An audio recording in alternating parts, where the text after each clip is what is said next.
Welcome back, everybody. It's Zach here, bringing you guys another fantasy football video. This is going to be going over just a recap of Week 7 here, doing something a little bit different. Normally, I've gone through every single game of the week, just sort of covered any sort of quick notes, but I find that, that I generally end up touching on a lot of stuff that I'll touch on later in the week when we talk about waivers and trade targets and all that. So I figured maybe it'd be better just to give you guys injury updates, like breaking news there, and then giving you guys just some quick risers and fallers, some of my like primary takeaways from this week's games, and then we'll get into more detail on other stuff later. I'll make this video a lot shorter, make it easier for you guys to digest, not make you guys sit down for a half hour to watch it either. So yeah, hopefully you guys like it. If you guys have any comments on that, let me know. If you guys like the old format more, let me know in the comments.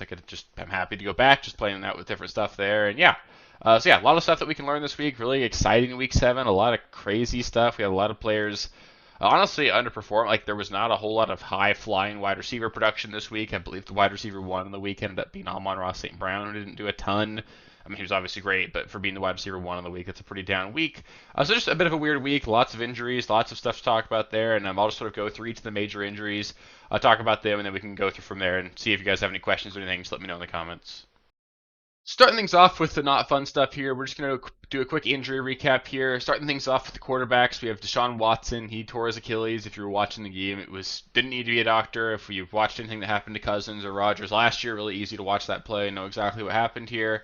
It's I won't get into any of it with Deshaun Watson. Obviously, he's been a huge disappointment from a football standpoint, and this could honestly be a good thing for the Browns offense going forward. I think it's a hopeful that we get Jameis Winston going forward. I really do think Jameis Winston could be a big lift for this offense. We saw David Njoku be absolutely phenomenal this week.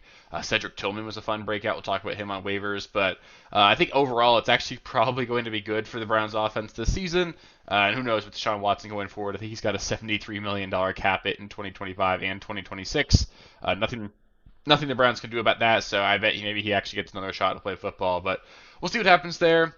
Next quarterback we'll talk about here is going to be Jayden Daniels. He left the game early with a rib injury. This game got really out of hand really quick, so there was no need for him to rush him back. I get the feeling like if that was a playoff game, he'd have been right back in there. But they're calling him week to week here. They play the Chicago Bears next week, so that's a fun matchup. Then they get the Giants, and then play the Steelers in week 10. Possible that we see maybe they give him a week or two off in my mind because I feel like you're rushing him back next week, then you can probably beat the Giants without him. But we'll see. If he's ready to go, we obviously hope he can play, but he's got to learn how they slide. It was one of the main concerns for him coming out of college that he takes a lot of hits, and he's continued to do that here in the NFL. He's going to get banged up if he keeps doing that, so he needs to figure out how to stay healthy there and protect himself. Some other updates here. David Montgomery left the game earlier with a knee injury, was able to come back in, but really just wasn't as involved as he's been historically over the last several weeks. We saw Jahmyr Gibbs finally get a huge breakout, though, so that was obviously great to see Jahmyr Gibbs perform at a high level. I don't think it's anything we really need to be concerned about with Montgomery, but just keep an eye on it. It's common for these things to sort of, adrenaline your way through it for that game, then it flares up, swells up overnight, and then you're a little limited later on in the week. So keep an eye on that for Montgomery. Juju Smith-Schuster left this game with a hamstring injury. He popped up on the injury report earlier this week with a hamstring injury and then obviously re-aggravated it. Probably going to be a several-week thing when you have guys re-aggravate hamstring injuries, especially at his age. I wouldn't really count on Juju factoring in a whole lot the rest of the season, to be entirely honest. Aiden O'Connell left the game with a thumb injury. I believe it was a broken thumb. I think he hit it when he was throwing the ball, hit it on a helmet. They brought in another quarterback this week. They signed Desmond Ridder off the practice squad for the Cardinals. You've got obviously Gardner Minshew there. It's probably going to be Minshew the rest of the way, but not exciting there. I mean, this Raiders offense, it's going to be Brock Bowers and nobody else going forward. Huge news here. Brandon Ayuk feared to have suffered a torn ACL at the end of that game. We also had Deebo Samuel. He's in the hospital right now with pneumonia, I believe. George Kittle is dealing with a foot injury. There is a lot of injuries floating around this Niners offense. They're in trouble. They need to heal up and heal up fast because they're 3-4 now. So we'll see what happens there. I think that in general, obviously Brandon Ayuk going down, that really sucks for him, the player. That the opportunities there are going to be for Jawan Jennings, Ricky Pearsall, their first-round pick. He's obviously got a shot to step up here, so they'll be popular waiver ads here. Don't forget about Jacob Cowing. He had a big play earlier this week, so I would probably rank them in that order: Jennings, Pearsall, Cowing. But they'll all make the waiver wire video, and someone's going to have to step up in this offense if they're going to keep going. DK Metcalf left the game early with a knee injury. He's considered week to week now. It's not considered serious. They were up pretty heavily in this game, so there was no need for them to rush him back into the game. We'll see what happens. It's not week to week. It normally makes me feel like he's going to miss a week or two, but it really is up in the air. We'll see what happens. So just monitor the practice report. Hopefully he's okay and it's nothing serious. Mike Evans tried to tough it out on Monday and played through a hamstring injury. At least he caught a long touchdown to give you a respectable fantasy outing this week, but only finished with the one catch for a touchdown. He will probably miss several games. I don't know anything. I'm recording this Monday night, so we'll see what happens there. But it looked pretty bad. Was down right away, limped into the locker room. You might think of Evans as a guy who's dealt with a lot of hamstring injuries throughout the course of his career. He hasn't missed a lot of time from it. He's just missed a lot of plays. So we'll see what happens. I think Mike Evans, he's a tough guy. They need him because the big news here is going to be Chris Godwin. For whatever reason, the Buccaneers kept playing all their starters when they were down a ton. They made the score look more competitive than this game really was, but they played their starters too long. I was watching it, telling people I was watching it with, I don't know why they're doing this. This game's over. They just need to get out and make it to the next week. But they didn't do that, and Chris Godwin suffered a pretty brutal-looking injury. I'm not going to speculate too much. I'm not a doctor by any means, but I mean, just from watching it, like it looked like a broken ankle to me. I bet his season's done at this point. That really sucks. Really sucks for Chris Godwin. He was balling out. He was having an awesome season. Really bad for the Buccaneers too. That really sucks. I just hate to see that. So hopefully Chris Godwin can have a speedy recovery, but he's probably going to miss the rest of the season. Opens up opportunities for their rookie wide receivers or the younger wide receivers there. You've got Jalen McMillan's obviously got a shot there. They might need to throw the ball to Rachaad White a lot more, and we'll see. I'll talk about those guys later on as well, but just sucks to see Chris Godwin and Mike Evans. The Buccaneers had a really rough Monday night. So moving on to some more fun stuff here. We've got some risers and fallers. So starting off with the risers, I'm talking about Tank Bigsby. Just clearly dominated touches here, played really well. Doug Peterson said after the game that he doesn't want Etienne to lose his job due to injury. He just doesn't believe in players losing their jobs because they get hurt. But Tank Bigsby's played better. He's going to get a lot of touches. We'll see what happens when Etienne comes back. But like Etienne is likely going to cede touches to Tank Bigsby going forward, and Bigsby's going to be probably like a low-end RB2 at least going forward for me. All the Dolphins are risers for me. We should get Tua back in Week 8. That's fantastic. So Tyreek, Waddle, I know they've been absolutely horrendous for the last month or so. I think they can be right back into your lineup next week against a bad Cardinals defense. You're getting Tua back. They're just they're right back to what they were when you drafted them earlier this season. So no fears for me there. David Njoku.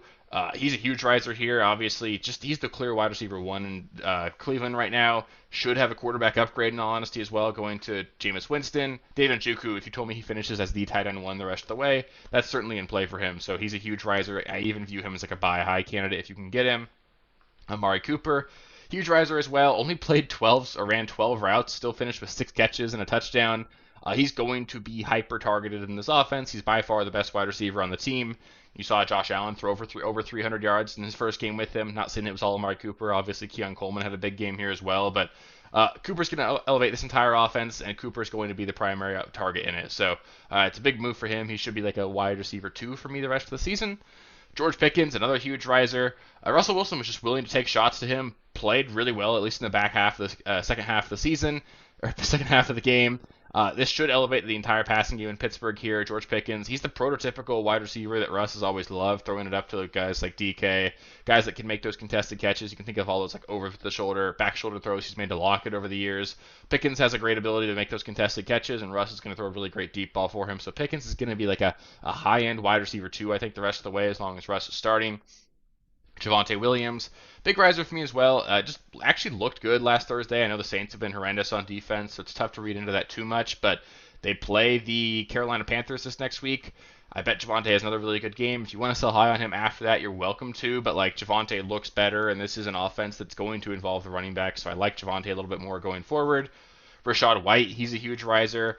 Came back and was really involved this last week. We really didn't see any of Sean Tucker, so kind of, if you're a Rachaad White owner, nice to see that's not necessarily a concern. And then just obviously it sucks. Again, I hate bringing it up, but like Chris Godwin, that injury is going to be really significant, especially with Mike Evans out as well. This is a team that's still going to be really pass-heavy offense. Jahmyr Gibbs or Rachaad White is by far the best pass catcher this offense has out of the backfield, and I just think last season Chris Godwin wasn't as involved as he was. They were playing him outside a lot, so he wasn't like a target hog like he was this year. And I think that might have played a big part of why Rachaad White hasn't been as involved this year. It's just because they haven't needed him for those short area targets. A lot of those have gone to Godwin.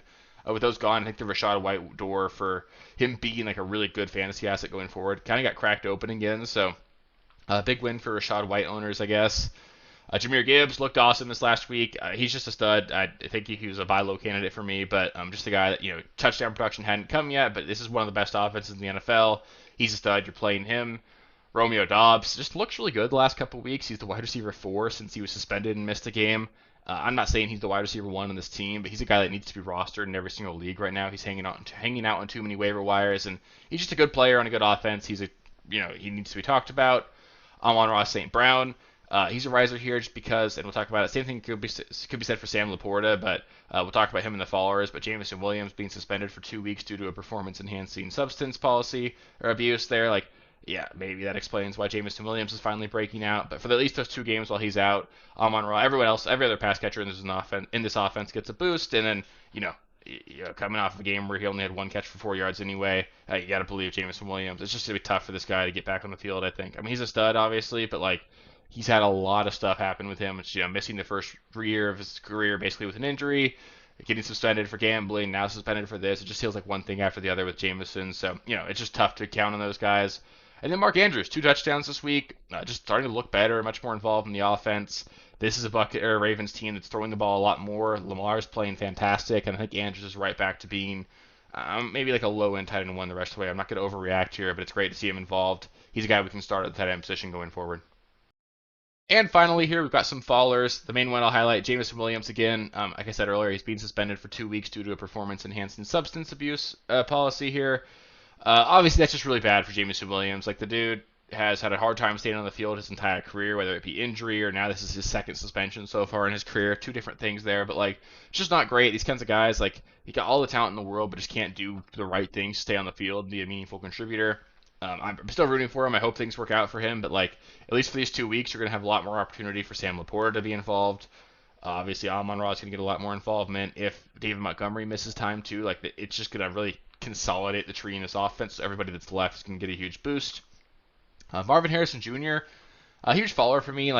He was playing obviously after a bit of a short week of practice because he was dealing with concussion protocol all week, but the concussion should not have limited his ability to perform at a high level this week. I don't know what to do with Marvin Harrison. I still believe in the talent, but I'm really starting to question how truly elite he is because we've seen Malik Neighbors, Brian Thomas, those guys have taken over games for their teams already, and Marvin Harrison really hasn't done that outside of 1 quarter so far this season. It's just tough because he had an opportunity to make a big play late in the game, just dropped the pass. They got bailed out by an unnecessary roughness call.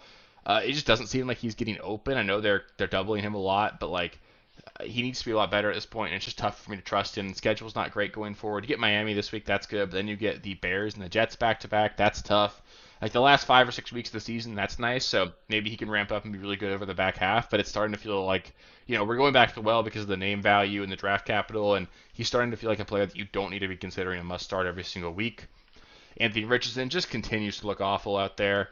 I don't know, if you want to stream him in plus matchups, you can, because the Colts defense is bad enough that maybe he'll have to play catch up and can put up a good fantasy day like he did in week 1, but he's not completing easy passes, he's not running enough to make up for it. This offense isn't putting up points. I think I saw Josh Downs has yet to score 6 fantasy points in a game with Anthony Richardson at quarterback, and Josh Downs has had a lot of really good games in his career already, so Richardson's a problem for this offense. I don't think they're going to go away from him, but it's just tough. I can't really trust him right now. If you want to drop him, I think it's okay to for some of the better options on waivers. I'd still kind of like to keep him on the back end of my bench if you've got deeper benches, but it's tough this time of year with buys and injuries and tough rostering 2 quarterbacks. You can't play him right now, so I get it if you want to drop him there. Deontay Johnson, he's another follower. This Panthers offense in general feels to be just sort of pumpkining, the clock striking midnight a little bit. Andy Dalton's not playing at a very high level anymore. They play a tough Bronco team in Week 8. That's not exciting at all. And then, obviously, there's trade rumors circulating about Deontay. It's tough to say Deontay's going to go to another team and just immediately be a locked and loaded top-tier option. We could get Bryce Young back at some point. That just feels bad. I don't know. I don't love it. I think you're still starting Deontay. This was a tough matchup. Or not a tough matchup, but, it's tough game environment here. Dalton played like crap.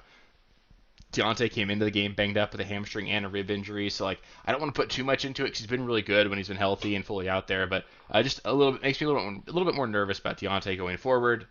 James Cook, a little bit of a follower for me. Ray Davis, it didn't really get all that involved. I don't want to overreact to it. All of his production came in the 4th quarter when this game was over, but James Cook didn't catch a pass in this one. Had 13 carries for 32 yards. He scored the touchdown, so his fantasy outing was okay, but we want more out of James Cook. He's a guy we expect more out of. You need him to be involved in the passing game, and he really wasn't in this one. And That's something I'm a little bit concerned about, especially if they have more pass catchers. Like if Keon Coleman levels up a little bit, Amari Cooper takes a lot of pressure off the other guys, you might see this passing game open up a lot, and they'll not need to lean on James Cook as much.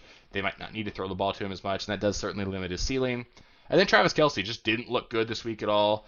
They needed him in a bad way. Like Juju Smith-Schuster went down. There was no receiving weapon, really receiving threat in this entire offense, and it was basically just a Kareem Hunt show, just getting 3 yards in a cloud of dust over and over, and then somehow winning the game despite Mahomes not even playing well. So I don't know. Kelce just doesn't look like a kind of dominant player anymore. Still, he's a top 5 tight end the rest of the way, but like I don't really see a path towards him being like the tight end 1 going forward. Just not a good enough offense, not a good enough player at this point in his career for him to do that. So it's not a good week to trade high on him, but like if he has another big game at some point, I'd be willing to at least consider it. Like, if you could trade Kelce for Njoku straight up, I think that's a fair discussion to have, and I might prefer Njoku, to be honest. That'll do it for the Week 7 recap. Let me know what you guys thought of that format here. I felt like it was a little bit more fun, actually, for me, just sort of talking through all the biggest changes this week. But hopefully you guys enjoyed it. It should make the video shorter as well, and hopefully more useful in addition to that. So let me know what you guys thought, though. If you guys didn't like it, I can just go back to the old format. Up next, I'll be doing waivers, so I'll go over every single position, go over what guys I think you should be looking to add to your roster, and then later on in the week, we'll do trade videos. So trade targets, we'll go over starts and sits, we'll do the Sunday morning live stream. Lots of stuff coming up. We do this stuff every single week, so if you haven't already, make sure you subscribe to the channel. That way you can make sure you keep getting access to all this free content. And yeah, really appreciate you guys. If you made it this far in the video, give it a thumbs up. Really helps me out. And then yeah, I'll catch you guys for the next one. Peace, guys. Thank you guys for watching. If you haven't already, please be sure to subscribe to the channel, like the video, check out these other videos here if you haven't.